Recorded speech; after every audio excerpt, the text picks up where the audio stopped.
Most people get this completely wrong. They think making someone miss you means ignoring them, acting cold, playing games. But the truth, the human brain doesn't respond to distance alone. It responds to emotional contrast, and once you understand this, you stop chasing and start being remembered. Point number one, create an emotional peak. People don't miss people. They miss how they felt around them.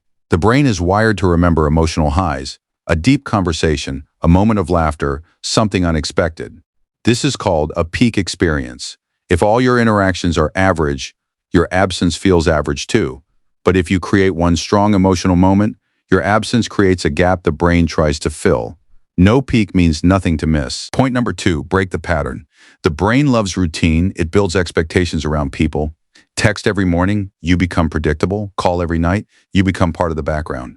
And here's the problem. The brain ignores what feels permanent. So when you suddenly break that pattern without over-explaining, the brain notices.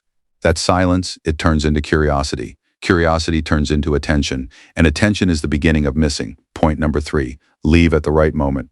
There's a concept in psychology called the Zeigarnik effect. It means unfinished experiences stay stuck in the mind, so don't pull away when things are bad. That just creates relief. Pull away when things feel good, right after a laugh, right after connection.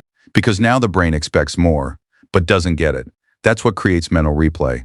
Point number four, real value, not fake distance. You can't fake being busy. People feel it.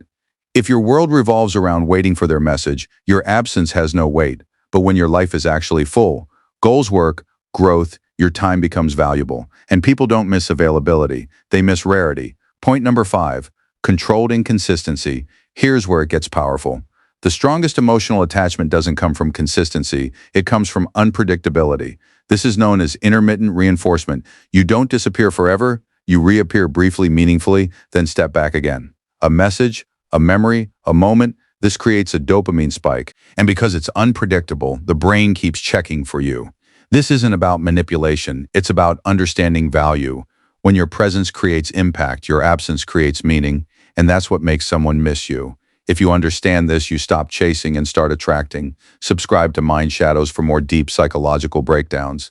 And tell me in the comments, have you ever missed someone more after they pulled away or after they stayed?